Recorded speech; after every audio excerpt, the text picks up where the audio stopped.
Good evening, everyone, and welcome to our regularly scheduled council meeting.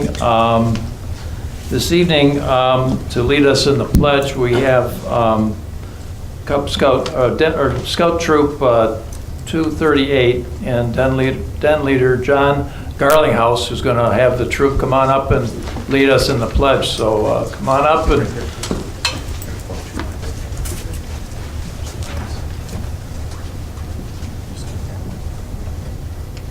There you go. Come on up in front here and.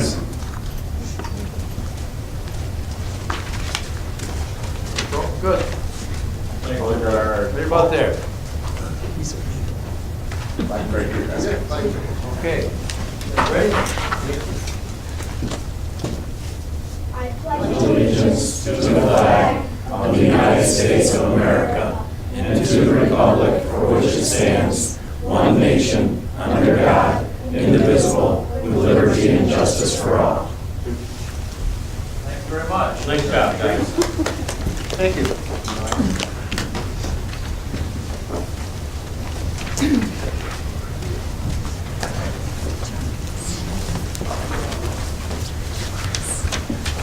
Great. The roll, please. Mayor Ziegler. Here. Deputy Mayor Beagle. Here. Councilmember Gotchall. Here. Councilmember Kennedy. Here. Councilmember Leader. Here. Councilmember Resnick. Here. Councilmember Smiley. Here. Quorum present. Thank you. Any changes to the agenda, Mr. Brown? No, Your Honor, I have none this evening. Okay, any from up here? None. First item on the agenda is the approval of the minutes. We have several minutes to approve this evening. The first is the joint City Council, DDA, Planning Commission, and ZBA meeting of October 29th, 2018. Do I have a motion to approve? So moved. Support. Any discussion, any changes in the minutes, or have a motion and a second? All in favor, please signify by saying aye. Aye. Opposed, motion passes. Next list is, the next set of meetings, or I'm sorry, the next minutes are the special council meeting of November 13, 2018. Do I have a motion? So moved. Support. Discussion, any corrections, deletions, subtractions? Seeing none, all in favor, please signify by saying aye. Aye. Opposed, motion passes. Thank you. And then the next item is the regularly scheduled city council meeting of November 13th, 2018. Do I have a motion? So moved. Support. Any discussion on that? Any changes?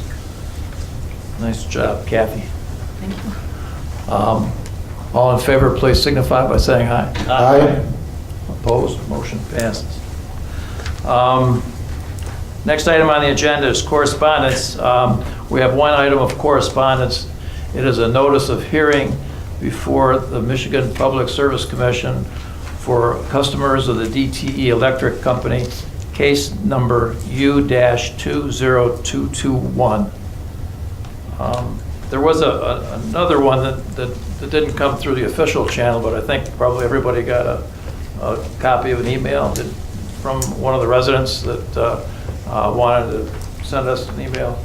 Everybody know what I'm talking about? Okay, so anyway, I just wanted to make note that it's from a resident of on Charms Road and Winding Way that expressed some concerns about an issue that we'll be discussing later on. So,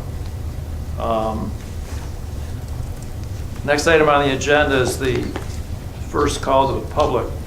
The rules for speaking to the public are as follows. The public shall address the council during the call to the public, which shall be included on the agenda immediately after correspondence and again immediately after new business. The first call to the public immediately after correspondence shall be limited to agenda items only. A person shall not address the council in excess of 5 minutes unless the time is extended by a majority vote of the council present. Persons wishing to address the council shall identify themselves and their place of residence and shall state their reason for addressing the council, and all comments by the public shall be made directly to the council. Is there anyone here this evening that would like to address the council on any agenda items this evening? Seeing no one, I'll close the first call to the public. Next item on the agenda is the city manager's report. We have one city manager's report. It's for October 2018. Anybody have any questions of the city manager or anybody else? Mr. Gottschall. Thank you. Regarding actually the wastewater and water report, on page 13, under where it gives a breakdown for the maintenance cap expenditures, it shows the last few months that we've been over our budget for this year, which we're about halfway through. So I was wondering if that is going to get offset with SAW grant money or fees, or if we're just kind of eating into our fund balance and will do so until next July, basically. Yeah, that's correct. This SAW grant won't have any impact for any maintenance-related items. Okay, so do we have a lot more expenditures you anticipate before we get to the end of the fiscal year? It's hard to say. I mean, obviously the answer would be hopefully not. We'll continue to do the preventive maintenance that we can to prevent that, but. Okay. And then the other question I had, maybe it's been in the report before, but it kind of jumped out at me, was the Maple North lift station on page 18 toward the bottom there. Everybody else is following along. And it says that we've been working with their property management team to work, or I guess try to explain that you can't flush flushable wipes, and they're kind of having a burden on the system at this point from that one development. Have they done a mailing to their residents at all to explain that you shouldn't be doing We that? talked with them. We did provide them our kind of toilet's not a trash can. I've talked to them on several different occasions, expressed the concern we have with what this is doing to that lift station. That lift station is directly fed by that development. As far as that, I mean, we continue to go out there weekly to maintain or try and have a look at it, and then continue the communication with the management offices. It's somewhat successful maybe at this point. I mean, I'm not seeing, going from 100% of grease to zero, but we're getting some traction. I just don't know what the extent of their outreach is. I mean, dealing with the management, other than us, it'd be great if I had to be a personnel, we could go door to door and try and, better educate them on what can be flushed and what can't be, but we just don't have the resources for that. Okay, is there any point that we would kind of treat them like some of the restaurants we see where we have fines or things like that? Or is this, since that lift station's just kind of for their development, then Yeah, it is so what it is? I've been working with Tim on that to try and recover some costs that are associated to this, because we've had to do some extensive cleaning, more than we've ever had to do before. Usually every couple times per year, we do a preventive maintenance, go out there and actually remove the grease. It's been quite more significant, and I'm working with Tim to recover those costs. Okay, all right, thank you. Mr. Resident. My question was also on, following on to that, in terms of the communication to the management, have we laid it out in black and white, and here are the costs for the wet station number 2, pump repair, twice weekly visits, Not yet. inspections? That might not be a bad idea to put in there and show that it's costing, tens of thousands of Absolutely. dollars Yeah, I mean, above and beyond. I've been communicating with Tim on getting those costs. It's taken a little bit of time to get the cost of pumps and that kind of stuff. So kind of putting that together, and obviously, that for surely might be the best deterrent in preventing future issues at that station. Right. And then the next question on the on Tri-Bar, has the permanent filtration system been procured, and is it on site yet? To the best of my knowledge, no. Not yet. Okay, so the temporary carbon still filtration is in place, Yep. but not the permanent one. To the best of my knowledge, no. Any timetable? December 28th, I believe, is what they December stated in 28th is response still? to the ACO. Okay, all right. And that's all, that's all I can. And there's an expected betterment yet in the accounts with the permanent solution in place. Yes, But until we do testing in January, you won't know. Okay. right. All right. All right, thanks. Anyone else? Thanks, Matt. Thank you, guys. Next item on the agenda is the consent agenda. All items listed under the consent agenda are considered routine by the city council and will be enacted by one motion.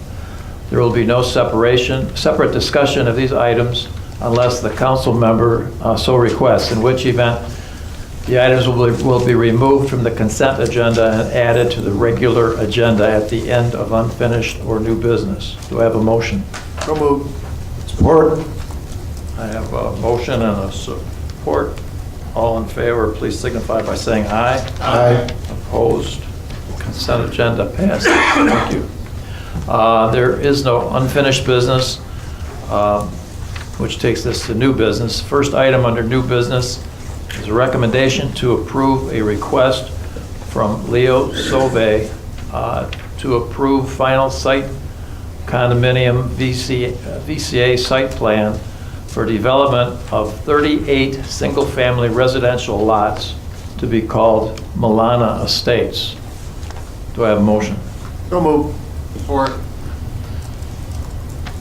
Hello, Carmen. Good evening, Mr. Mayor, members of council. You saw this project during the preliminary phase about 2 years ago, and this is a 4-step process, which, by the way, next year we're going to come forward with ordinance amendments looking to shorten the process a bit because there's some duplication here. But when you saw it the last time, they had provided a general layout of how this development would occur. There have been some changes based on the significant amount of wetlands that they found on the site and the abutting site, the Cambridge site. And what we've looked to do throughout this process with these two developments is to integrate them not only between each other, but also with the Anthem project across the street. So all of the houses that will be built here will, at a minimum, have the same design standards as the houses in the Anthem project. They're going to be the same, obviously the same streets, sidewalks, light standards. There's going to be the same mixture requirements of housing types, so we don't have, exactly the same houses, color-wise and building type side by side or across the street. So there's going to be a lot of similarity between this project, the Cambridge project, and the Anthem project. This one comes out has its own entrance onto Maple Road. And one of the other features I want to point out here, because Deb Barker's here too, we've worked on this long and hard. We've worked with both developers to get a road underneath the ITC easement to eventually be able to connect over to Gunnar Metella Park. And the thought was, why have, because there is a requirement for each development that you have like 1,000 square feet of space for each unit that's dedicated to recreation. But with all the wetlands and the small size of these particular developments, to us it didn't really make sense to have a little tiny pocket park in there that really wouldn't have any significance for the people who live there. Instead, we wanted to make sure that we obtained a connection that would take them over to Gunnar Metella Park eventually so they could use those facilities. It just would make a lot more sense to do it that way. So the applicants, both for this project, Leo Sauve, and the Cambridge project have worked hand in hand with us and with Deb to come up with an agreement to help participate in the financing of that connection underneath, the road connection underneath the ITC lines in exchange for having to put these small pocket parks in each development. So it ends up being a win-win. They're also at there where the two projects meet each other, they're also going to have a pathway that goes from the sidewalk to the trail that goes behind the properties on the south side of the projects. So it's going to be really very user-friendly for the people that live there. Not only can they walk over to the downtown into the park on the way, but they'll have access to Gunnar Metella Park too. So it opens up whole new recreation opportunities for them in the future, and also an opportunity for the city to have more people using that park down the road too. So those are some of the key features here. We've worked out, the city attorneys drafted up a development agreement. We've got some fine tuning to do with that just to make sure that the wording is the way that we want it, but overall it's that's pretty close to where we want it. And also the condominium documents, excuse me. Got a drink here. And also, they've submitted draft condominium documents that will closely mirror the Anthem project also. So that's in a nutshell. It's been a very challenging site for them. I know, especially given the number of units that they're going to be getting out of this project. They've had to work with DEQ. They've had, a gas line that runs right through the project. It's been a real challenge for them. So I give them a lot of credit for sticking with it and getting to this point where they're ready to move forward on it. Hopefully, we'll see we'll see the Cambridge project. They went together to the Planning Commission meeting on the same agenda. But now they're separated, but we're hoping to see the other project come forward very shortly. And once again, you'll see the exact same standards for that one that we have for this project. So, been a lot of hard work and effort on the applicant's part and also on the city's part in terms of the staff and consultants and so forth. So, if you have any other questions, I'll be happy to answer them for you. Mr. Kennedy? Thank you, Mr. Mayor. Do we have, or does anybody have the easement from ITC yet? Is that, do you want to say that?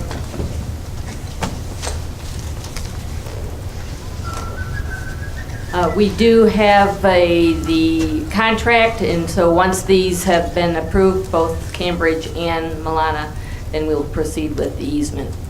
When you say you have a contract, does that mean you have an easement set right now? We have the easement in place as far as the design, but we have not finalized that with ITC. Okay. What would happen if ITC doesn't give us an easement?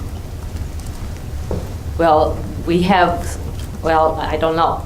I mean, but we have something in place that says they will move forward with this. There's no timeline on it. Okay.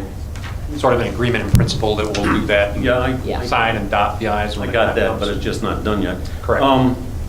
And the dollars, do they have dollars committed for that roadway? How many dollars do they have since they're not doing the pocket parks? And so the roadway is already committed? Yeah, what the agreement is that Cambridge will make a financial contribution towards the easement, and for this project, the developer is going to actually build half of the road to go underneath the power lines. So that would take care of 1.5 out of 4 parts. So the remaining connection, which would be. That has changed. Oh, okay. Well, I'll let you handle it then. Originally, what Carmen was saying was correct, because we had the two on the west side of the property, the Cambridge, the Milana, and then we were considering the Cavallero property on the far side. So we were going to split the cost of the easement plus the construction of the road 20-20-20. We have not reached an agreement with the Cavalleros at this point, and so we felt, the city manager, with discussion, we felt that it was not appropriate to even consider that at this point, including the Cavalleros into this agreement. So both Milana and Cambridge will still commit to the 20,000, which will allow us to get the easement in place, and then we will have 20,000 for future road connection to in Gunner Matala. You think this road between those two developments to Gunner Matala is only going to be $20,000? The easement is. The road construction. Building the road. The road construction was considered, what, 40, I think you said, Tim? And what if the Caballeros don't allow an easement to go across their property to Gunner Matala? That's why we are not building the road to nowhere halfway through. That's why we pulled that. So we'll get the easement, so at some point, hopefully down the road, the Cavalleros, Hopefully, okay. yes. So, but if he doesn't give it, then we have no pocket parks for those two developments and a road that goes, sort of like that bridge that the guy wanted to build to Canada, goes halfway across the river and just sits there then. Well, we're not building it halfway across. Well, we're looking for an easement. We can't connect to Gunner Matala if they don't give us an easement. Correct, Okay, well, thank you. yeah. Yeah, well, we will have the easement in place, though, for future. Mr. Gotcha? Thank you. I know you said hopefully soon we'll see the Cambridge Estates. Given that a part of this development is disconnected from another road system, do we have a timeline? Has anyone been talking to them, or what is the plan if something were to happen with Cambridge with these other sites off to the south here? They can't build those, obviously, because there's no roads there. How does that, is that going to prevent them numbers-wise from wanting to develop this out? Yeah, and we've talked about that. I mean, they either have to have access from Cambridge or they have to have the access from the other side, which includes accessing through the park. So, you know, they're at this point really dependent upon the Cambridge project going through. And last we've talked to them, they still are working on getting their information together for their final council review on this. They've already got the planning commission approval. They just need final council approval. So we do think it's going to come in relatively soon. I mean, they want to get that project going also. Okay. That was all I had. Thank you. Mr. Resnick? Yeah, just, I had in my notes here a question as well about the easements. In the past, ITC would not grant easements. As a matter of fact, when we did the Potter Road safety path, we had to seek a lease agreement for that land underneath the wires, and we weren't granted an easement. Has that changed? Yeah, they do. They will grant the easement to put the road under there, and it's just a road. It's not like something that's, you know, where you're going to put a house or something like that, but they're still charging us for it. Yeah, because I believe we had a lease agreement for the Potter Road safety path. Yeah. Second question, the 26-foot roadway widths. Will this be like Anthem, posted on one side of the street that there's no parking on one side of the street at least, right? Yeah, this will match exactly what we have in Anthem. Whatever, they're same dimensions, same rules, so whatever we're doing in Anthem, we would also apply to this. So you'd still be able to get our equipment down there in Yeah. case of fire or whatever. Yes. On the Maple Road entrance, are there XL decel lanes foreseen? I think Anthem actually has XL decel areas when they did that road off of Goodrich onto Maple. The drawing didn't look like it, that's why. I don't think we have room to do it. No, because it's on the curve, we didn't have room to do that. We were going to limit the XL decel to a very small area for that piece. So there will be something there, but not. There will be, but not as big as nearly as long as the other ones, just based on the curve that's there. All right. That was it. Thanks. Anyone else? Mr. Gossett? That kind of reminded me when we were talking about lanes on a Maple. I know going back when this first came in front of us, we were talking about having a boulevard entrance onto Maple, or that way fire trucks and emergency equipment could get in there if it was a standalone subdivision, if something were to happen where they didn't get another access over to Cambridge or the park somehow. Is it just going to be one single entrance, or is it going to be a boulevard, double entrance, anything like that? No, it is going to be just the single entrance. They didn't have the land available to put the boulevard in there. And really, once again, for the second access point, we're really, you know, for permanent circulation and fire access, we're really counting on that connection to Cambridge. Okay.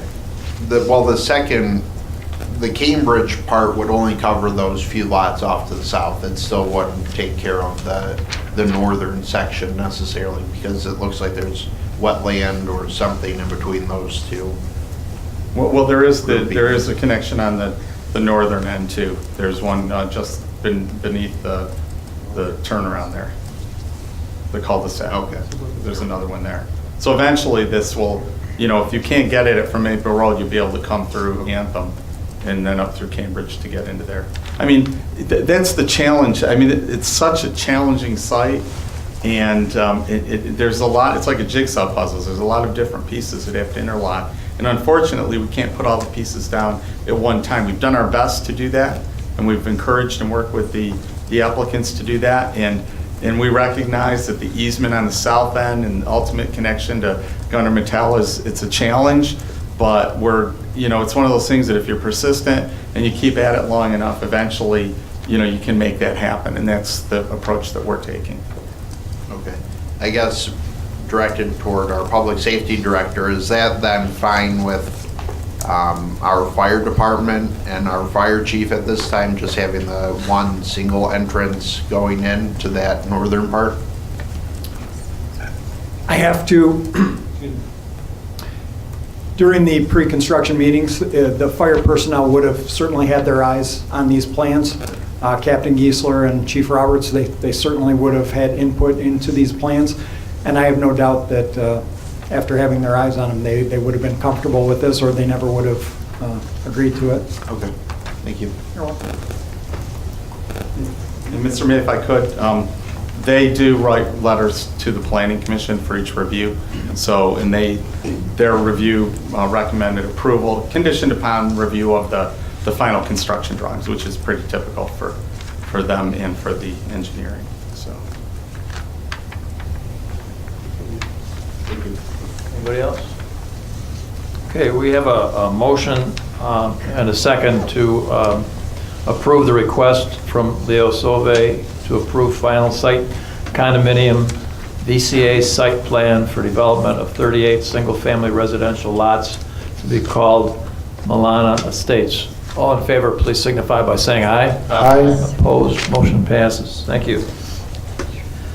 Next item on the agenda is consideration of an addendum number 3 to the organic recycling site development and ground lease agreement with Spurt Industries LLC of Zeeland, Michigan for a 5-year lease extension for the compost site and operation adjacent to the DPW work facility. Do I have a motion? So moved. Support. Hi, Tim. Hi, thank you, Your Honor. So we're recommending the extension of the lease for the Spurt Industries. As you may know, the compost facility has been in use since 2008, and we've had its share of issues over throughout the tenure. We've I think recently in the last 3 years. Since we've gotten a new owner to the company, we've reduced the odors, and I think we've addressed the issues from the residents significantly. The things to keep in mind with this is we utilize this for our facilities to dispose of the leaves that we pick up throughout the city. Many of the residents use this also for disposing of any of their landscape materials, throughout the year. And it is a benefit to the city. It's local. One of the things on compost facilities that you may know is it's a difficult thing to keep in the system if it's not controlled properly. There's usually stormwater problems that can be discharged to other areas, and this site is unique because it used to be the wastewater treatment plant. It's kind of in a bowl, and it's set up so that the clay lining that the old treatment plant had is utilized there to seal from any organics leaching into the soils, and also moving off site because it's kind of in a bowl. So it is a very good site for it, and I've asked Bill Whitley to just address some of the other items that he's taken control over the last 3 years. So introduce Bill Whitley.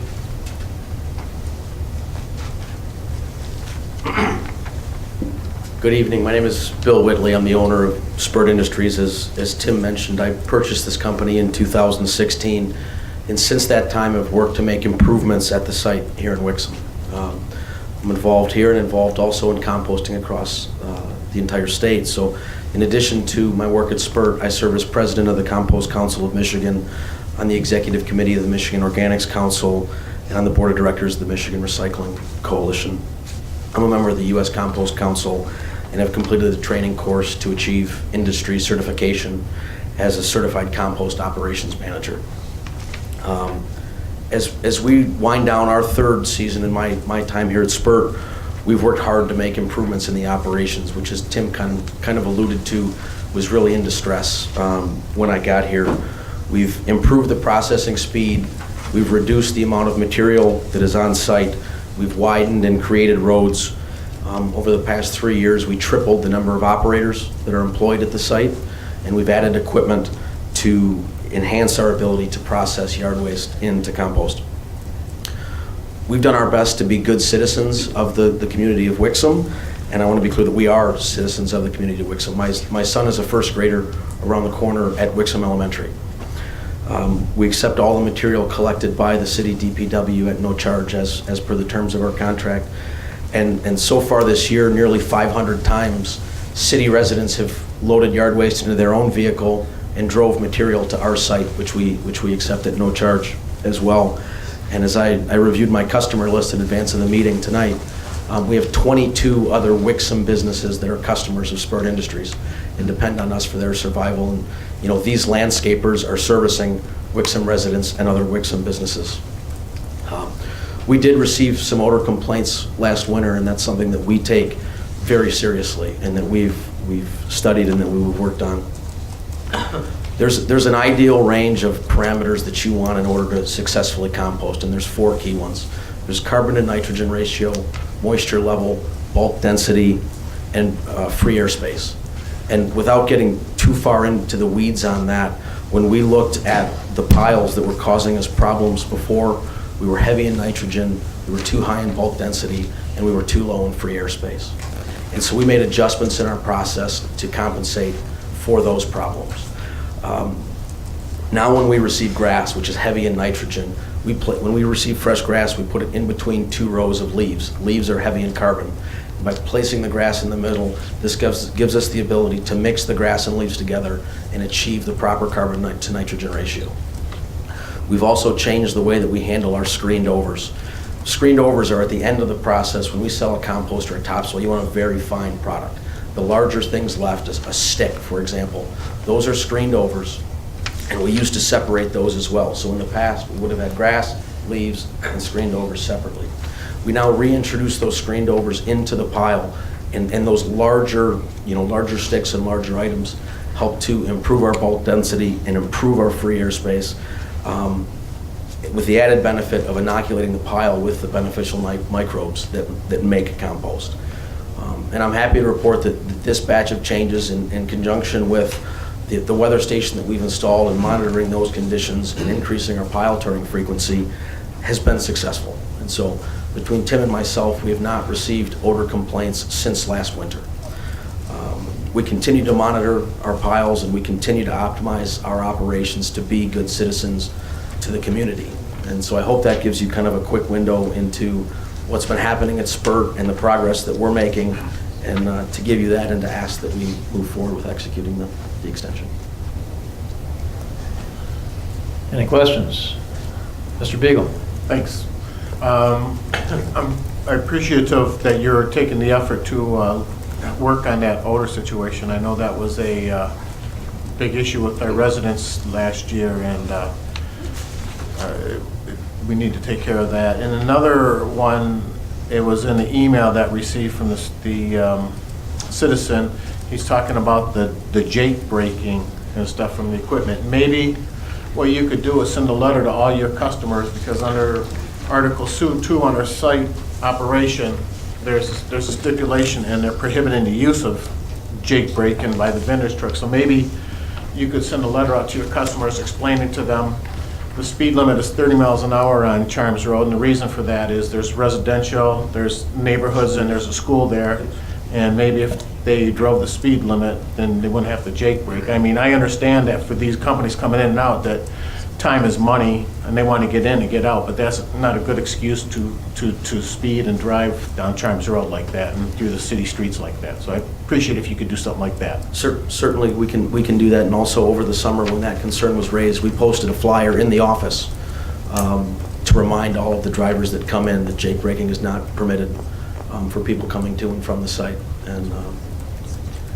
we have the ability to kind of enforce that and to choose different trucking companies if people don't follow.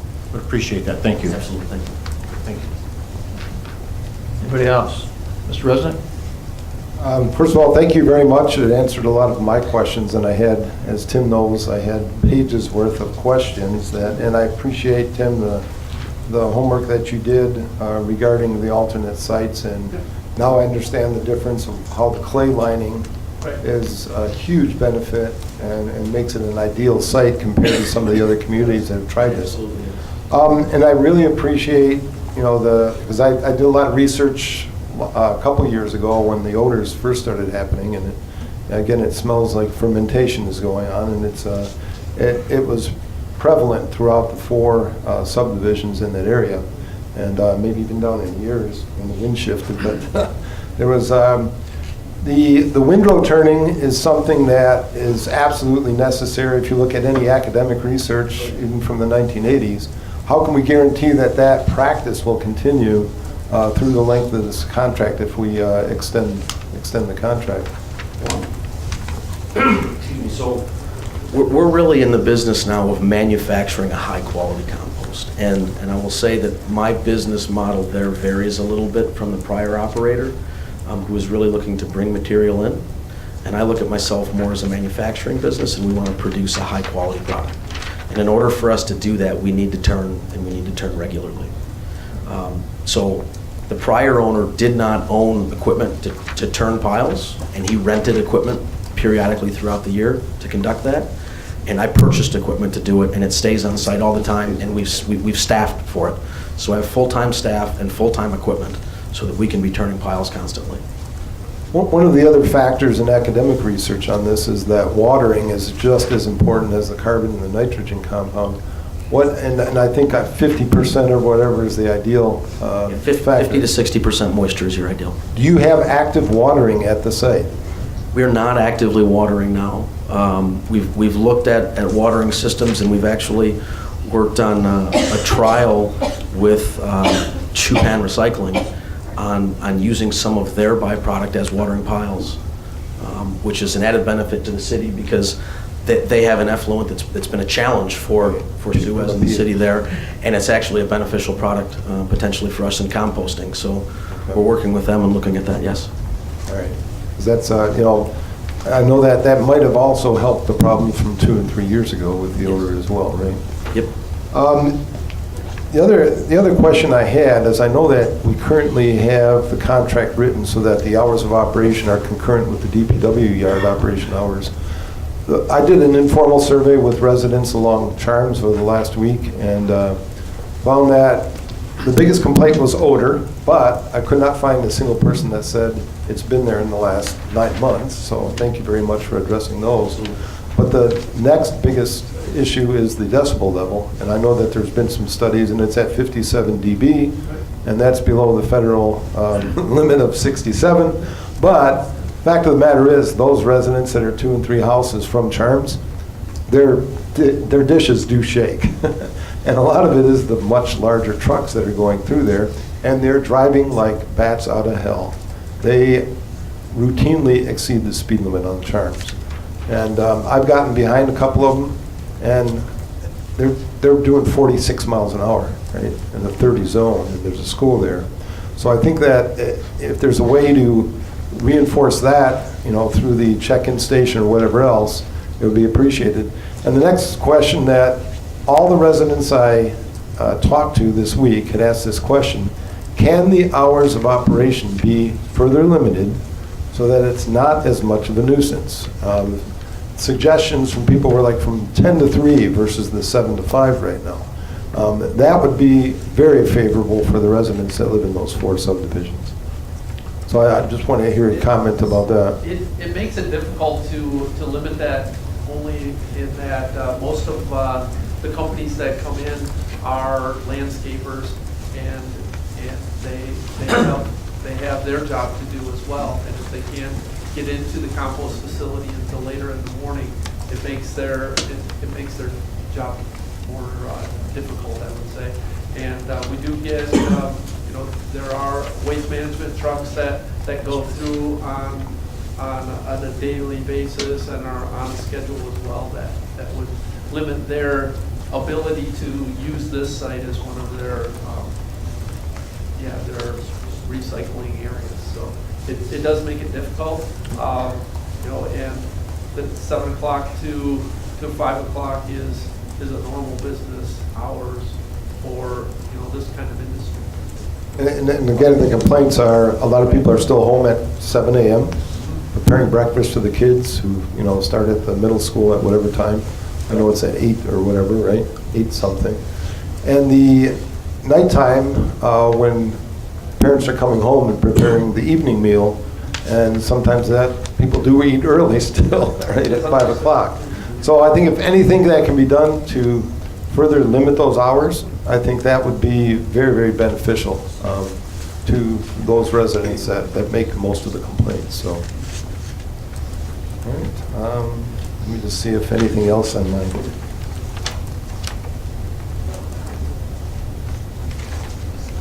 No, I think that's about it. I think all the rest of the questions have been addressed. Thanks. Later. Yeah, and Tim, when we were talking beforehand, Yeah. you were mentioning you had done either some rough math or some numbers related to the trucks per hour, Sure. or how, I mean, I don't want to say there was a traffic study, but you guys give a Right. general idea of times and what has been Yeah. coming and going. Yep, well, in 2016, we did do a traffic study, and that's where we got the decibel levels. The 43 different areas or sites along Charms Road, basically are residential areas, their houses. And of the 43, yeah, there wasn't any decibel levels greater than 57 that I'm aware of. And what I was doing with the math, we generated roughly $70,000 worth of, well, based on, put it, from the landfills, or from the landscaping, 75 cents of every cubic yard that goes into that comes to the city. And using that as $70,000, bringing it back to how many cubic feet, that about 90-some thousand cubic feet. And if you use the math of 12 yards per truck, that rounds off to roughly 4 trucks per hour during a 10-hour day of 5 to 7. And you know, that's the average of that. Now, when we Bill and I talk later, there's actually trucks, the trucks from like Waste Management and Waste Management, GFL, and Republic, those trucks range 25 to 32 yards capacity for the garbage trucks that are coming in there, so that would further reduce. And then just piggybacking on Mr. Resnick's comment, though, if you were to reduce the reduction in hours, then you just increase the traffic, is what would end up happening. Right. Which would probably have a negative effect as to the residents It would. for what they'd be looking for. correct. Okay. Yeah, thank you. That's what I was asking related to the map Correct. that you were Thank you. talking, where that would fit. Absolutely. Okay. Anybody else? Oh, sure. I found my last question. Oh, okay. The tipping fees since the last extension were changed from 50 cents from the original contract to 75 cents. What is typical in the industry? Are we charging too little? I think it's a fair rate compared to what's being done elsewhere. When that change was made from 50 to 75, it predates my involvement in Spurt, but at that time, the site was expanded from roughly 7 acres to the roughly 12 that it is now, and I think that it was in recognition of that expansion. I think it'd be good to take a look at surrounding communities. There's a lot of communities that have done these mega sites now, right? Mega sites, but larger centralized sites versus smaller compounds. So it might be worthwhile looking into. I can check on the rates. Yeah, I know that the two complaints that we hear most often about are the odors, which thank you for your report and your efforts to resolve that problem. I can only say that I haven't received any complaints over the last, maybe about a year about the odors. And you know, we go to all the subdivision meetings, including the ones along Charms Road. So So I appreciate and those haven't come up at those meetings, so I appreciate the efforts to do that.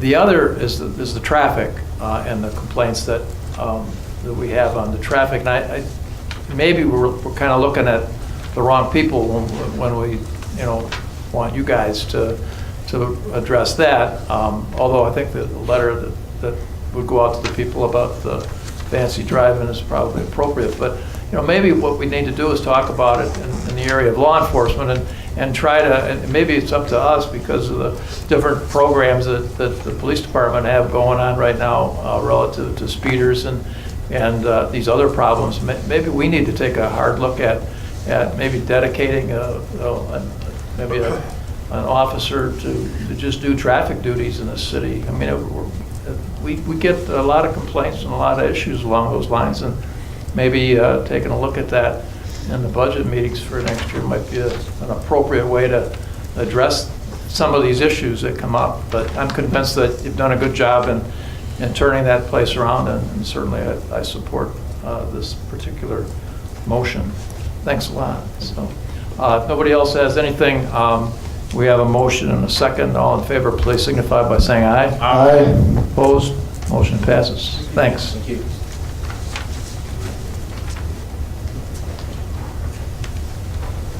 Next item on the agenda is a recommendation to enter into a winter maintenance agreement with Robertson Brothers Anthem Development Phases 2 and 3 for Goodrich, Fletcher, Madison, Curtis, Theodore, and Center Roads by adopting the authorizing resolution and authorizing the mayor and city clerk to sign the 2018 agreement on behalf of the city. Do I have a motion? So moved.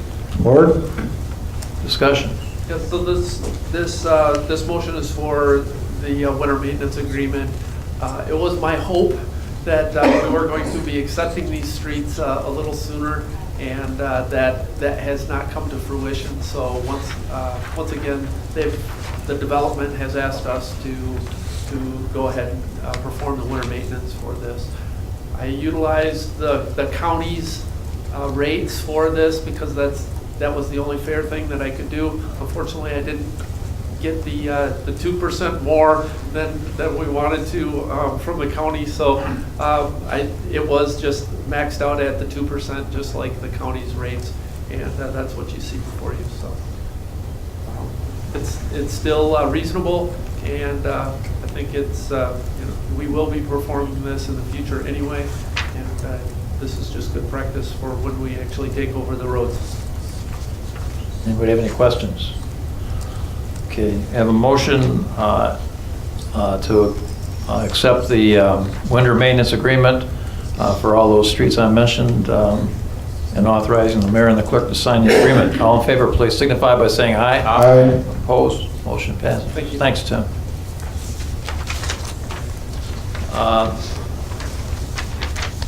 Next item on the agenda is consideration of the introduction of an ordinance to amend the Code of Ordinances for the City of Wixom, Chapter 5.10, Peddlers, Solicitors, and Canvassers, Section 5.10.079, by removing language pertaining to the private posting of signs prohibiting peddling, soliciting, canvassing, or trespassing at each entrance to the subdivisions, condominiums, or other neighborhoods.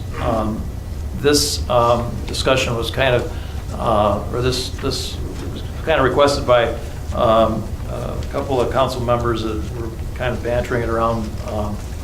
I think up here at the recent council meeting, we talked about it a little bit. And I think Mr. Gottschall is kind of one of the ones in particular that would like to talk about this. So I've asked him to go ahead and start the discussion on this. Thank you. So with this particular one, as you can see going through what has been included in our packets, it's been voted on a few times in 2014. I know we've addressed it a few times since even I've been on council this term. So over the years, it's gone through a number of changes and whatnot. And going back to our most recent discussions, which would have been a while ago now at this point, we had put in there including signage at neighborhoods, banning peddling and soliciting and canvassing. And if I'm recalling the conversations correctly that we had, we didn't really think it was ever a good idea to ban canvassing, it being a First Amendment right of free speech and items like that. And even soliciting kind of came under the same umbrella because we were thinking about people that might go selling Girl Scout cookies or Boy Scout popcorn door to door, items like that, where it's just kind of a neighborly thing to do. It's not the window salesman or anybody like that going through. So having passed this now and seen some neighborhoods start to put up these signs, it is something I think we need to go back and address, because to my recollection, it doesn't entirely follow what we were initially discussing with these changes, or at least the spirit of what we were trying to accomplish.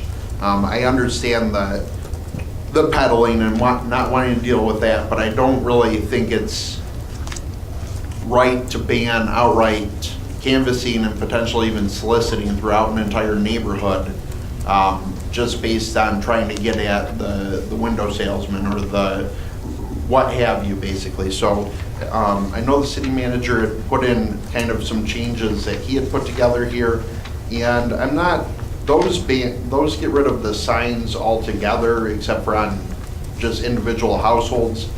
That might be a step too far, whereas I think potentially just allowing signs but not allowing them to prohibit canvassing and potentially even soliciting. So that's kind of my thought process here. I wanted to get some other intake and then make a motion based on what we all might be able to agree on and call to a vote in a bit. Thank you. Anybody else? Mr. Leader. What is our definition of peddling versus solicitation? I've pulled it up right here. In the actual, this ordinance right now, in the general ordinance, peddle and peddling mean traveling by foot or automobile from place to place or from street to street, carrying, conveying, or transporting goods, wares, merchandise, including food, produces, offering and exposing the same for sale or making sales and delivering articles to purchasers, or taking or attempting to take orders for the sale of goods, wares, or merchandise, books or magazines, personal property of any nature whatsoever for future delivery, or for services to be furnished or performed in the future, whether or not the individual carries or exposes for sale a sample of the subject of such sale, and so that is That's Girl Scout. That's peddling. Well, soliciting says solicit or soliciting mean a direct or indirect request by or on behalf of a charitable, religious, or political organization to any person in the city for the payment, delivery, donation, pledge, or commitment of money, credit, financial assistance, membership, property, goods, services, or other things of value. And then that continues on. So we kind of took that, since it's, you buy cookies or whatever, it goes to a charitable organization. For us, that was more solicitation than peddle. Peddle would be a for-profit kind of your window guys, your exterior house painting people, things like that. Whereas soliciting, since you're collecting for a charitable organization, that's why we call that. Canvassing was, now I have to scroll up.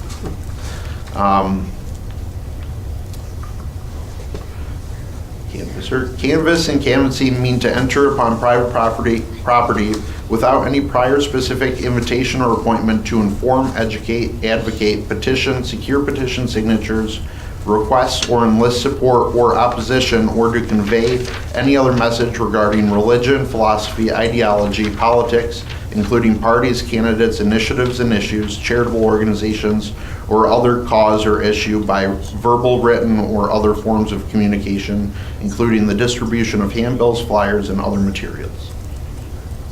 So the way that kind of breaks down to me is canvassing is religion, ideology, politics. Soliciting is charitable organizations mainly, and then peddling is usually your for-profit businesses. So you're just looking to remove the peddlers? Well, you can keep banning peddling, but I don't think we need to remove from here, to me, the ability to ban soliciting and canvassing from neighborhoods on signs. That's what I meant. Yep. I mean, that, you said it, it's the same way, but different. All right, I follow. Mr. President? I mean, one of, when I think back to my childhood, growing up in Detroit, I was with Troop 584, and one of the rites of passage as a young boy was developing social skills of going door to door, and we did soap sales for our troop for raising money, and you do the popcorn sales today, and I still think that all in all, those decisions should be made by individual households and not a subdivision, right? I mean, if we look at our subdivision association meetings now, you get 2%, 5% participation in the meetings where something's voted on, and to have a sign posted at a subdivision entrance banning it for all 208 houses in that subdivision, maybe only, 1 or 2 people really wanted to ban it. Well, they can put those signs on their individual doors. And I think that every individual's right to post it and not answer the door if they hear the doorbell coming, or if it's a religious organization or a charitable organization. So I'd be in favor of changing the ordinance so that it is an individual house-based decision and not a collective decision for a subdivision association or development. So, Just out of curiosity's sake, how would you deal with the subdivisions that have already put those signs at some expense that in their front of their subdivision? we've only had one, correct? I think There's more than one. There's There's a couple. Yeah, so they're catching on. That's why I wanted to get to it before it was everybody, but I know there's a few in the different phases of Loon Lake Woods. There's each entrance or Highgate on the Green, and those are the ones that I can recall off the top of my head. I must have ignored them.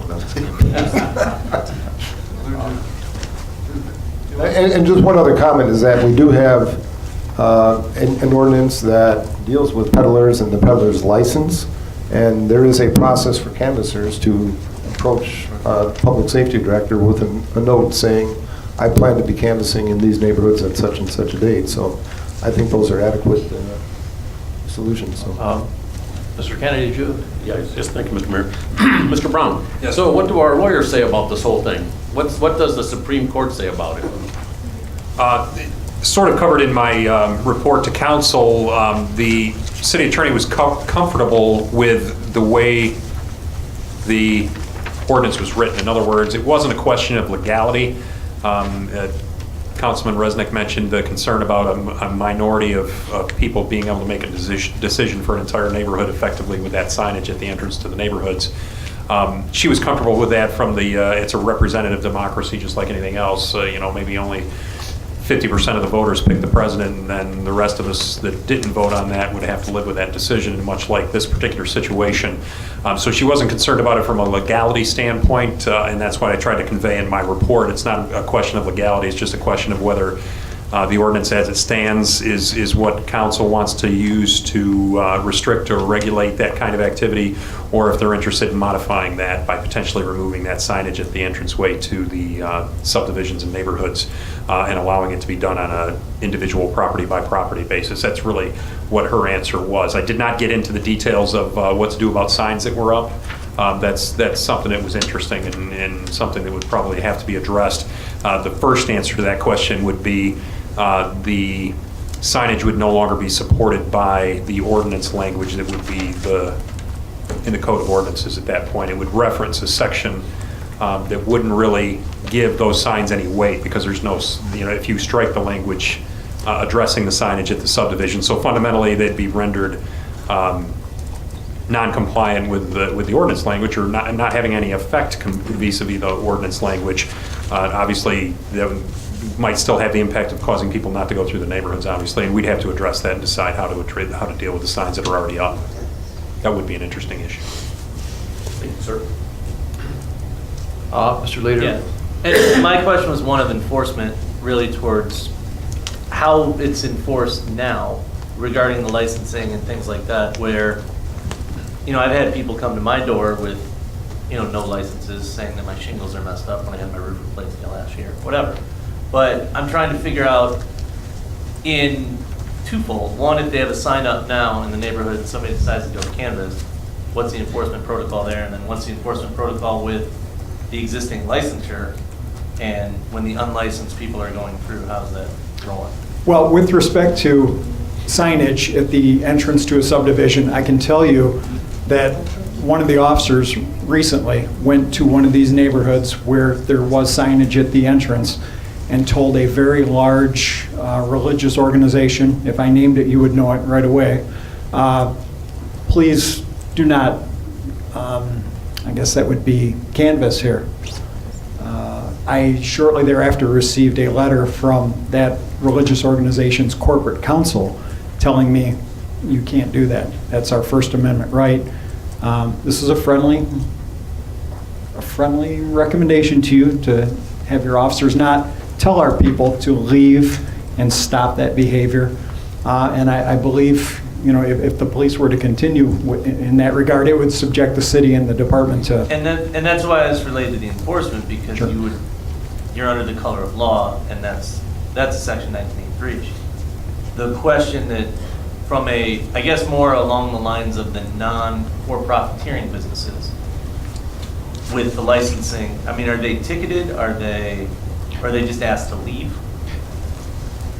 If somebody's peddling, because my understanding of the ordinance is it's only if you're peddling, you have to come and get the identification.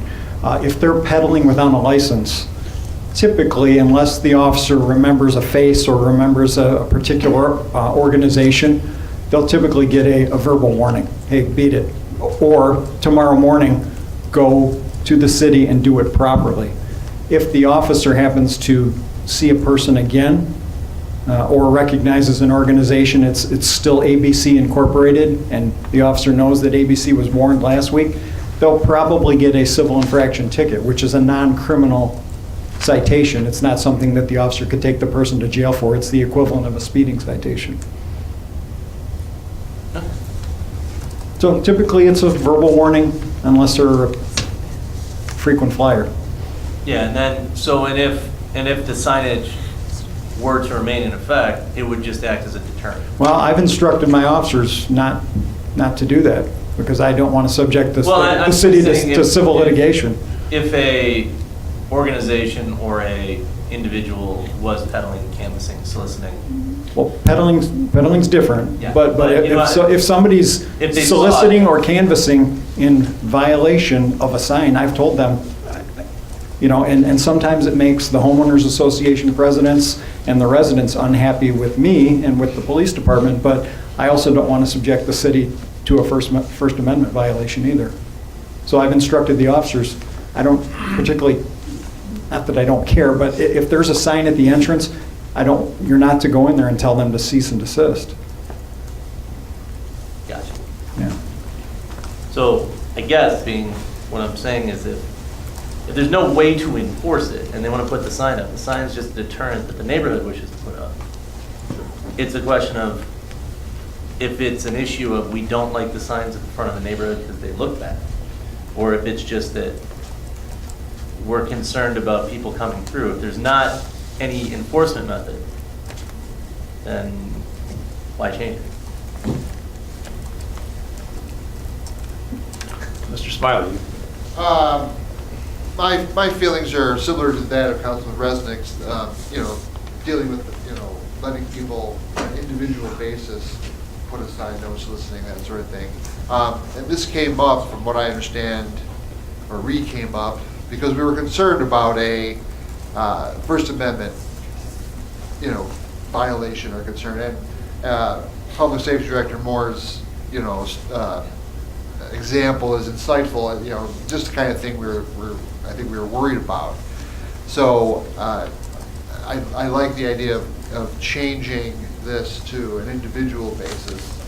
And as far as the signs go, if they're not hurting anything and they can be a deterrent that's unenforceable anyway, I guess there's maybe no harm to just leaving them up, but I guess, like you said, it'd be interesting to discuss that if figure that out later. And then that kind of covers the solicitation and canvassing. As the peddlers, I don't know, how do you, we have a process through the city, I believe, to get permission or get the, to go through and sell your wares. I don't know how you, differentiate between the Girl Scout cookie and the siding guy selling stuff. I don't, I personally don't have any problem with people doing that. If I didn't like it, I put a little sign, no solicitation, that kind of thing. And then I just hide behind the couch like the rest of us. That's my feelings on it. Thank you. Thank you. Mr. Gossel. Thank you. So, per what I have been able to review and remember, peddling, in terms of what is required with the city, peddling requires a license. You go into the city, you get a license, and you have to wear it while you're out. If I'm also correct, solicitors and canvassers can voluntarily give notice to the city that they'll be in the area, but it's not a requirement that they check in with the city, get licensed by the city. It's a purely voluntary basis.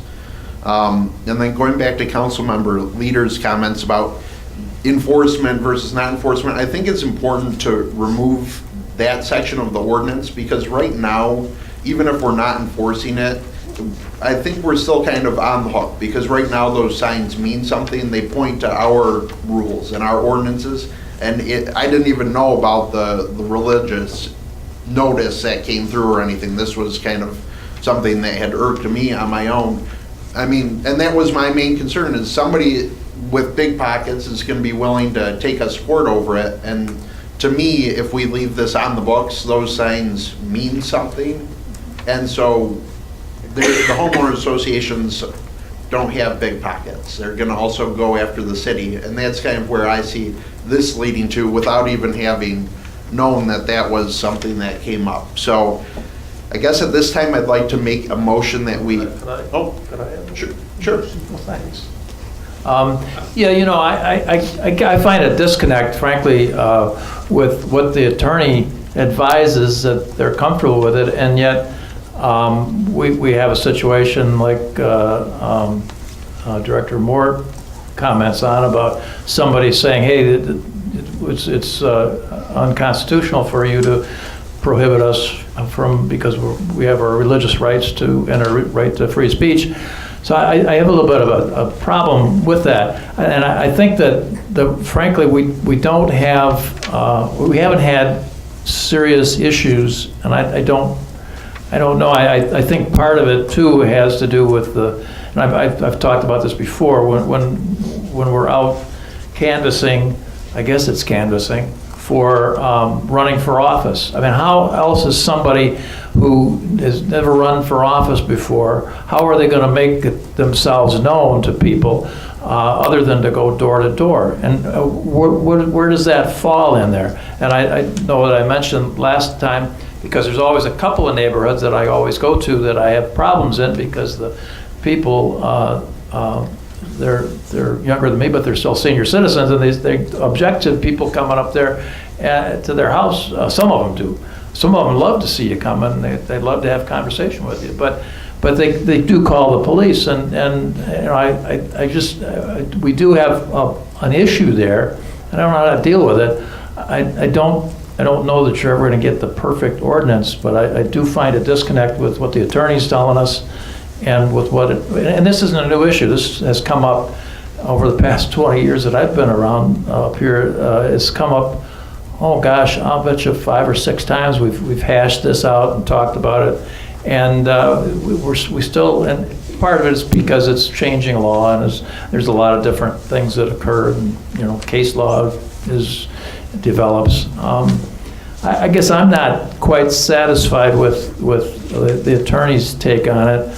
I don't know why we need to change it, because we haven't had any specific problems. And going back to my point about the canvassing, what I've done in the past is I've gone in voluntarily to the police department and gotten the tag and licensed to walk the neighborhoods, and that seems to have at least satisfied some of the people that had objections, but it doesn't very often happen. So I really don't know what to do. I'm open to changing it if it would solve the problem. But I think you'd have to have a pretty good proposed language, pretty specific language that before we pass an ordinance. I think you got to, but I'll turn it over to you to see what it looks like. Thank you. Well, I was just going to make a motion now to accept or to, I guess, begin the process. Will this have to come up at the next meeting as well, as we typically do with ordinance changes? Right, I was going to mention that the next meeting would be the next time that we bring this up for basically implementation, if you will, of the whatever recommendation. So what I'm hearing from different members of council is a couple of different concerns. I can circle back with the attorney and talk about those different concerns. I think listening to Councilman Gottschall, he was concerned about the possibility of excluding only peddlers as opposed to solicitation and canvassing. That's something I could bring up and get to a finer point with the city attorney on. The concern that was brought up about the First Amendment citations by certain groups, I'd like to have a conversation with the attorney because I share the mayor's comment on that, and I might not be coming at it from the same angle as the mayor, but my concern is the city attorney didn't suggest that we pass an ordinance or didn't write an ordinance that she felt was unenforceable. So I think I need to get that reconciled with what the police department's articulated is happening on the street, so to speak, and what the attorney's take is on the enforceability of the ordinance as written. So I'd like to get some more information from her on that front, get some more information from her on the front of possibly making a change that pertains only to peddling as opposed to soliciting and canvassing. And we can leave it go for tonight. You could approve it tonight. It doesn't have any action until it gets voted upon a second time, and we can retackle this with a little bit more information on the meeting of December 11th, if that fits with council's preferences. Well, it would make sense to flesh it out a little bit more, but I haven't heard the motion. We can change in between, I think, as has been the case. If I make a motion now and it's just the introduction, essentially, you're allowed to make a few changes before we vote on a final kind of ordinance next week. Okay, so in that case, I'd like to motion that we adopt the motion ordinance as has been included in our packet here by the city manager. The red line copy for those of you looking at your packets. If I could suggest one language change, I would just say, consistent with other reports here, just say, recommend that city council approve the introduction of an ordinance. I'll adopt that. Yeah. That'd be the cleanest way to do it, I say. Yeah. Support? Yep. Okay, any more discussion? Any discussion on it? Okay, all in favor, please signify by saying aye. Aye. Opposed, motion passes. Thank you. Next item on the agenda is second call to the public. I went over the rules speaking to the public. The public coming to address the council this evening already. So I will open up the second call to the public, and that's your opportunity to come up and talk to us about anything that you would like to talk about. So please come on up and introduce yourself and let us know what you have on your mind. My name is Nick Spagnolo. I reside at 3066 Bennington Drive in the Hillsborough neighborhood. Apologies for missing the earlier call to public. I had a child who had a tantrum as I was trying to leave the house, so apologize I was not able to address you before the discussion. I'm here to speak about the canvassing ordinance. I was someone who was out canvassing in this most recent election cycle and ran into a number of issues trying to canvass in neighborhoods who had these signs posted.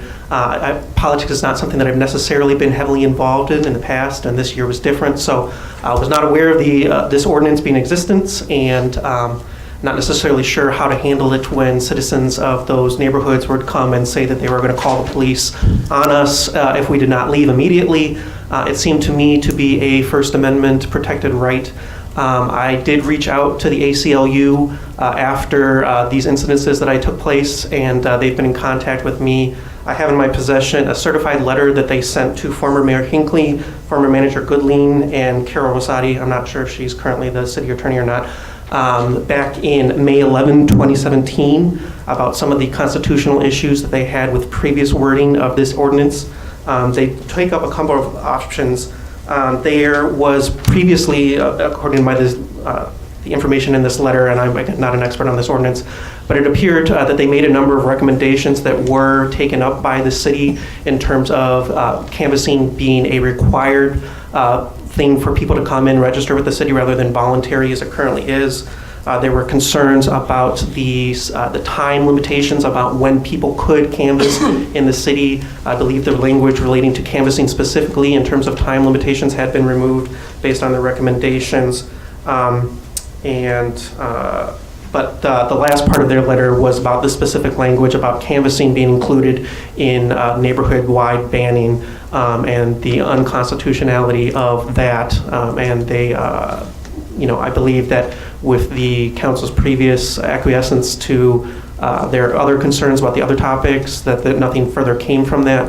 But I do know that they, in addition to some of the case language I include here from the Watchtower organization for the Jehovah's Witnesses, who I believe I've seen, personally in my neighborhood over the past couple of weeks, that banning of religious and political canvassing on a neighborhood-wide basis is an area of concern of theirs, and that they've had similar legislation with towns in the surrounding area about that as well. So even though something has not happened yet, and I'm not suggesting that this is something that I'm interested in, but I do think that it is a possibility that if that language is not removed for canvassing on a city, neighborhood-wide banning, that could open up the city to some potential legal issues in that regard, and I'd hate to see that happen as well.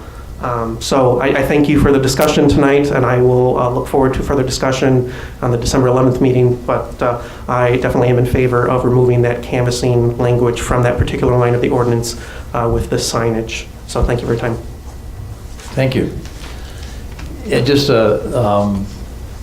respond, that's okay. It's okay, I don't have any questions. But the point you make, I think is interesting because, it makes it tough for you to, for somebody new to go out and make themselves known if you can't go door to door. And I'm just thinking of public, local public office, but yeah, I think it's a big problem. So I don't know how you solve it. And the other point I was going to make is, I don't know that there would be anything illegal about a subdivision putting a sign up, but the problem the city might end up in trouble with is if they have the ordinance and they enforce the ordinance, and that's my only point. I didn't really need any. Sorry, I just wanted to clarify. Yeah, the signage itself is not an issue. The banning of peddling and soliciting specifically not an issue. Only the inclusion of canvassing on that sign, I think, is the problem there. So, okay, thanks. Anybody else? Yes, please, come on.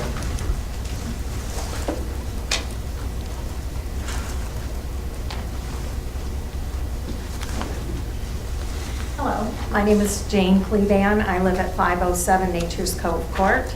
I've been a resident since 2003. Just a couple things that I'd like to thank people. Kathy and Crystal, who did the election, they did a fantastic job on training all of us pollsters at the recent elections. I wanted to thank them for that. Thanks to Tim Sickma for getting the parking lot done in time for our book sale at the library. Thanks to having that done between our silent auction and our book sale, we were able to donate almost $5,000 to the library. So thank you for getting it done. Also like to thank Andrea Dixon, who's the library director. She's an all-around gem, really a good citizen for the city. And thanks to Ron for his Facebook page. I think a lot of people, I know my neighbors, really enjoy reading your tips on Facebook. And also thanks to the city and the senior center for doing their weekly news announcements. It's very, very helpful to the city. And I think all the city employees do a great job. So I just wanted to give a public thank you to the people. Also want to make a few budget observations as you're going into budgeting for the next year and a half. I know it doesn't happen until, the end of May or so, but I just want to ask that you make sure you spend our money wisely. I think we're very fortunate that the people of Wixon generally support any millages or tax increases, and I think that's a nice trait to have. I just say that we'd like you to do the budget wisely. Don't spend every penny just because it's there. You know, we might need to save it for roads or sewers or things down the line. So just because we have it, I ask you not to spend it frivolously. One thing, is it necessary that we have so many police cars? Particularly when the parking lot was being done, you drive by, you're parked back there, there's 4 or 5 police cars parked there, as well as undercover vehicles. So I just say, do we really need that many? Maybe it would be a good idea to put one of them on Charles Road where all the garbage trucks are going by. Might slow traffic down. I think it's nice that we had extra vehicles so we could fill up toys up the hospitality house. It's great, we have our new 30-foot Christmas tree. I'm looking forward to seeing that lit up this week. But did we have to buy the $150,000 cherry picker just to be able to put a Christmas tree up? Why couldn't we borrow it from another community? I know they were offered. And was it wise to spend $400,000 on renovating the ballroom? It's going to take 5 to 7 years before we even recoup those expenses.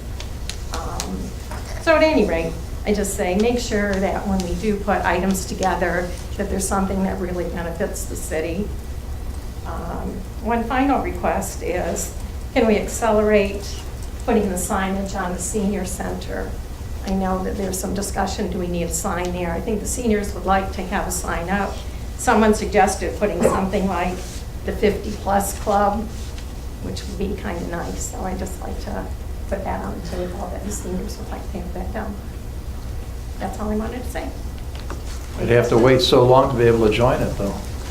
You just have to be 50. You can join it. Okay, thanks. Thank you, Jane. You're welcome. I would like to just indicate, from my perspective anyway, I believe that we do spend a lot of time at our budget meetings, and we do have a lot of discussion, and we try our best, each one of us, to responsibly spend the city's money. We're aware of where it comes from. Most of us are hard tax paying. We paid a lot of taxes ourselves, and we know that it's our responsibility to watch our expenditures, and we take our responsibility seriously. Thanks. Anybody else?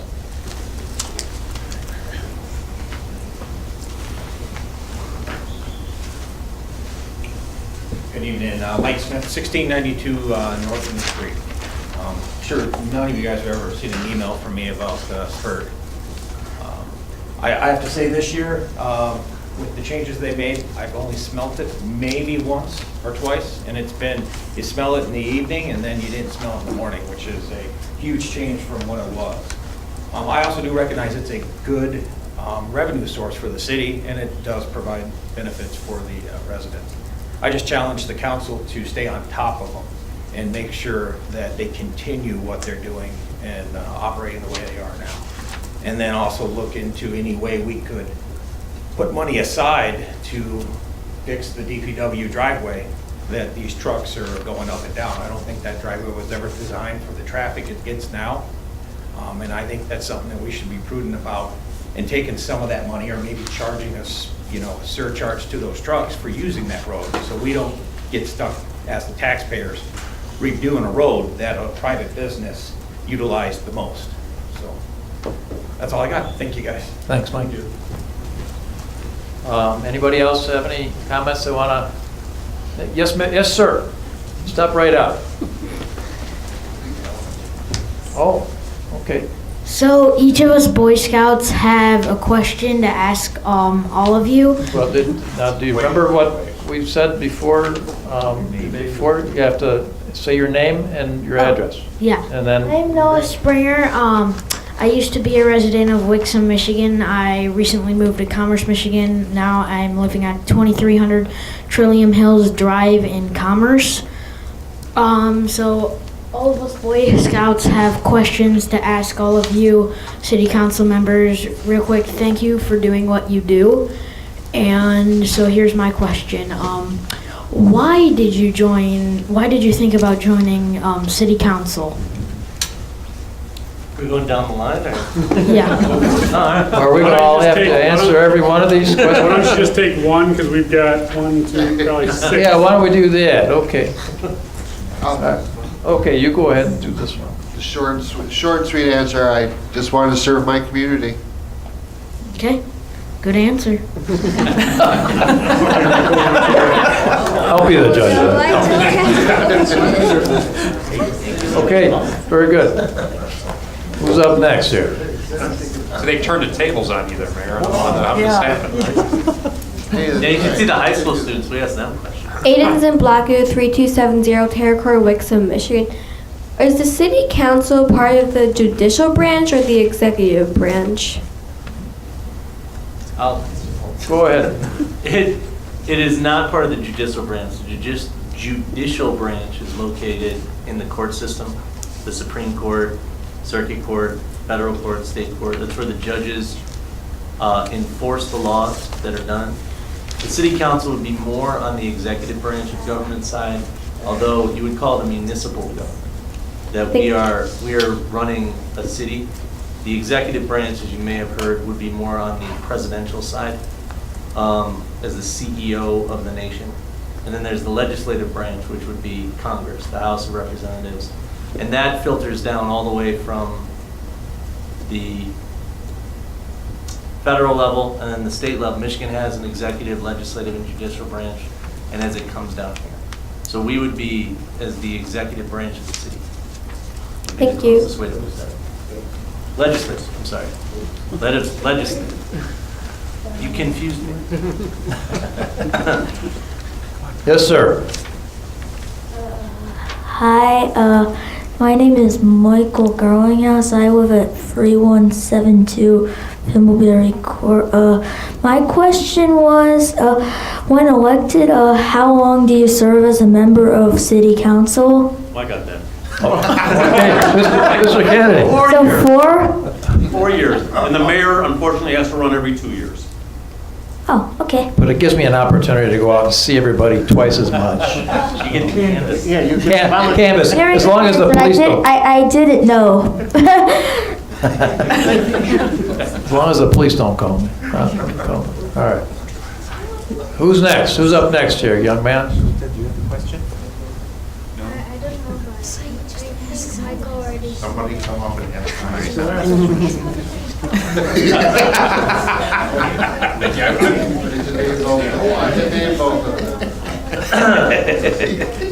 Yeah, I think we should have any questions. And I wouldn't know. Yeah, go ahead, that's a good question. Ask him. Ask him. Wait, go. I'll go with you. All right, come on up. Come on up. Hi, I'm Saeed Bakamura, and I live in. I used to live in Wixom, and now I live in Shearwater. 2929101 Shearwater Circle. I have a question. Do you guys make any money doing this? Well, I'll take that one. Oh, Mr. Beagle. The answer is no, but go ahead. Yeah. We do get a stipend for being on a city council member, and the mayor gets a little bit extra money. But for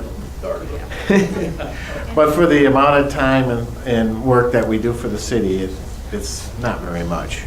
We get $1,500 a year to be on council, and the mayor gets $1,800. Yeah.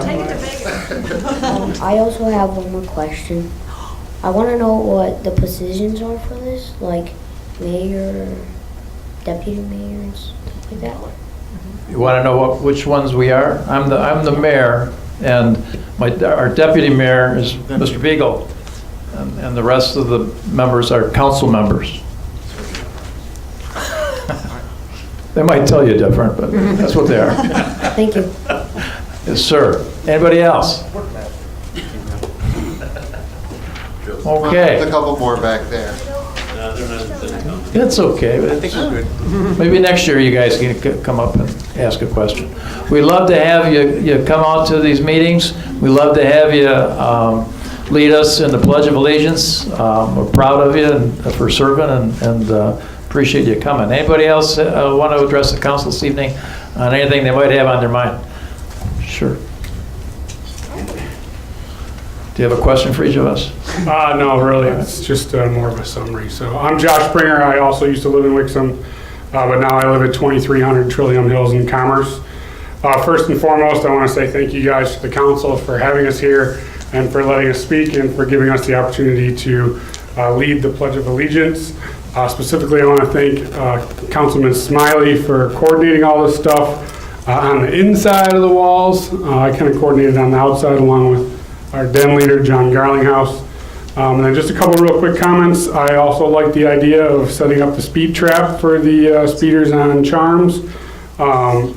And then the other thing too, possibly do like a service level agreement with the smell. I know that I used to be an intern for Dow Corning, and there's tooling that you can use to determine how many particles are in the air. And I don't know how much they cost, but they'll literally tell you like there's 1 per 16 trillion particles or whatever. So that's how you could always keep them on his horse. So thank you again. Thank you.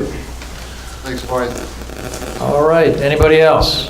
Seeing no one, I will close the second call to the public. Next item on the agenda are the city manager's comments. Mr. Brown. Thank you, Your Honor. I'll let the city manager's update that I provided stand on its own here, other than I did want to make mention specifically of one item related to the PFAS situation that we've experienced, and Councilman Resnick was talking earlier with Matt Delaney, who is the Suez representative at our wastewater treatment plant. The temporary filtration system has had a good impact on the situation at Tri-Bar, reducing the amount of their exceedance of the standard by 90%. That's the good news. The bad news is it's still substantially above the limits that are currently the water quality standards that are set by the state. So we're looking to see that improve hopefully more. There is a possibility that that number will continue to go down as the system continues to have a beneficial impact on the discharge coming from Tri-Bar, but the initial results were very promising with the sampling that was done. As I said, it was reduced from 4,800 parts per trillion to 560 parts per trillion, which is a substantial reduction and improvement. We still need to see substantially more improvement, and we're hoping to see that as we continue to monitor the samples coming from that facility and our own wastewater treatment plant.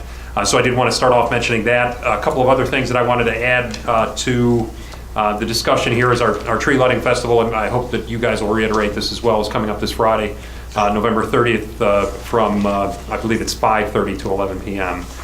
Said here at 5 p.m., but it's 5:30, is it not?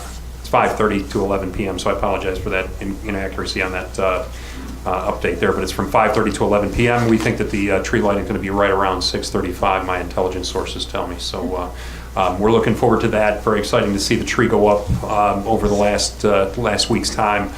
We did get some cool shots of that happening and had a time lapse done on that we're going to be providing shortly as well. So we're excited to share the excitement that we have for our new tree lighting that's going to happen this Friday from 5:30 to 11. There's carriage rides, there's carolers.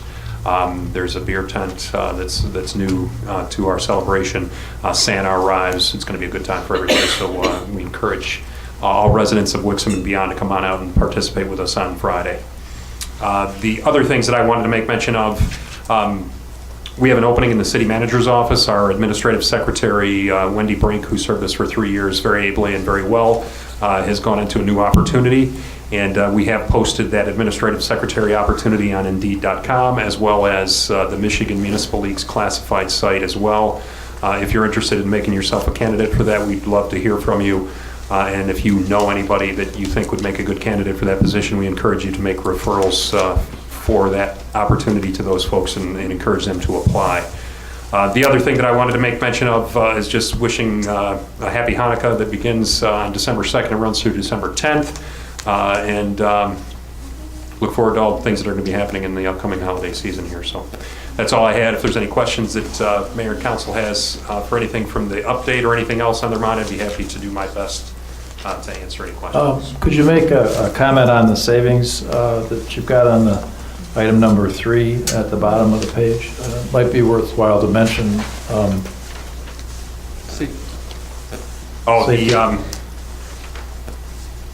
The Michigan Municipal League, the experience rate. Yeah, I should have mentioned that. That was something that was a very nice experience. We have a loss control consultant that comes to us from the Michigan Municipal League, Jerry Graysick, and he came to us for the usual rehash of our experience. And this loss control mod figure that he refers to is basically a measurement of how many employee injuries we have and the costs associated with those employee injuries that are incurred because of that. We're obviously interested in eliminating workplace injuries to zero, if at all possible. But this mod factor basically measures how good a job the city has done on that. And in the past, we've had some challenges in those areas over the years, and the most recent mod was 1.69. And this past period of time, we were successful in reducing that mod factor to 0.82. And 1.0 is basically what would be considered average for an organization of our size. We were substantially worse than average in the past, and this year we were better than average at 0.82. And the cost savings that you're referencing is just related to lost time from work and the things that result in cost for the city.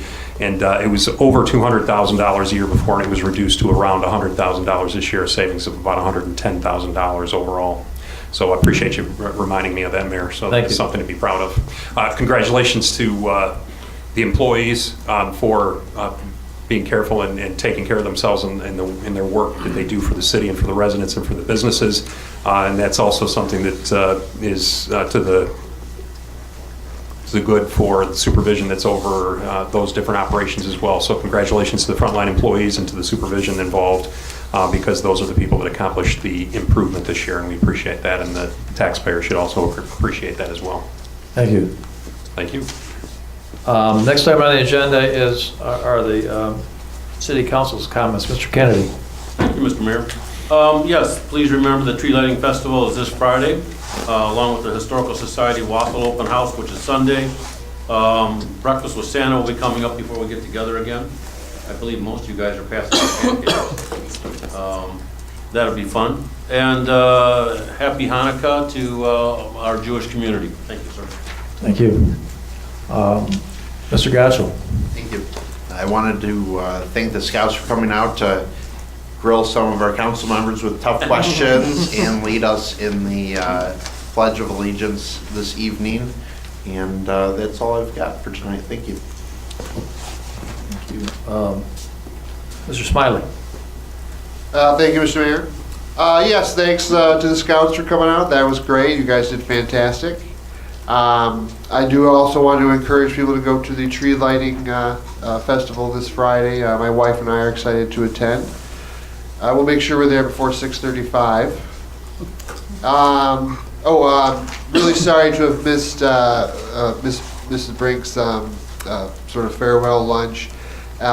She's a delightful lady to have there in the office, and we'll miss her. Finally, happy Hanukkah. Thank you. Thank you. Mr. Resnick. Thank you, Mr. Mayor. A couple things here. One, Mr. Smith's comments were right on with, talking about the roads. And my question about the tipping fee increases was related exactly to that. If we look at surrounding communities and see what they're charging for the tipping fees and put it to good use, for the wear and tear on Charms Road and the DPW entrance, I mean, it's got to be, with that volume of traffic for those trucks, Monday through Friday, per hour, what was it, 200 or whatever, 200 days of operation, it's quite a bit of wear and tear that we would not otherwise have on that road. Also, I think it would be worthwhile to have a communication regarding 3 points here. The positive steps taken by the new operator in terms of the odor reduction and the dollars generated from the tipping fees, dollars saved by having the operation there for both our city residents and some of the other things you pointed out in the communication. And the metrics from the studies in 2016, and put that in on our website, just so that residents can be apprised of that, right? Because, you know, as it was mentioned by one resident that the odor was still very bad, but everybody I talked to said, no, I haven't smelled it in about a year. And personally, I have not either. And I walk my dog frequently down that road the entire length, so. You know, let's get out to the tree lighting. Hope to see everybody there, and happy Hanukkah as well. Thank you. Mr. Leader. First, I'd like to say thanks for all the Hanukkah wishes. Appreciate that. And I'd also encourage everybody to come out to the tree lighting ceremony. I'm interested to see how the one day and the new event schedule will change the dynamics of the event.